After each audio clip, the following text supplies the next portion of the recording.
जाई छी हे बेटी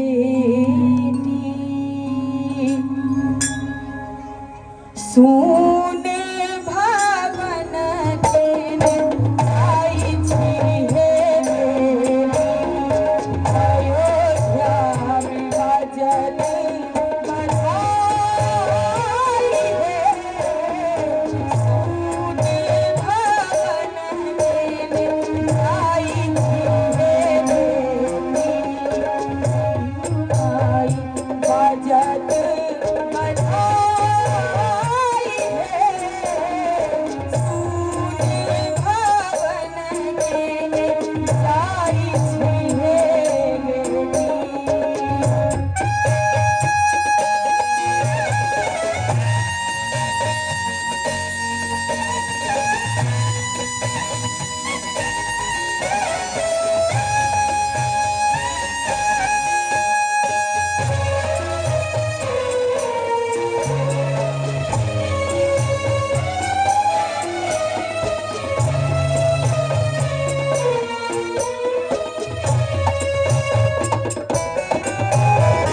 क्या बात है?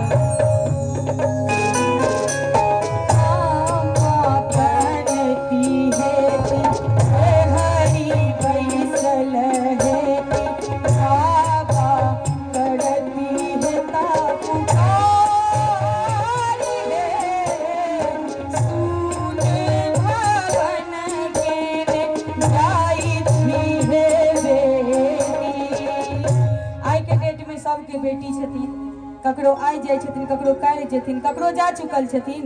तो जहन कन्यादान के टाइम होय छै तो बाप सन के पाखर दिल के भी आंसू निकल जाय छै। तो ओहि लेल कहऽ चाहब जंघिया चढ़ाए बाबा बैसला मरब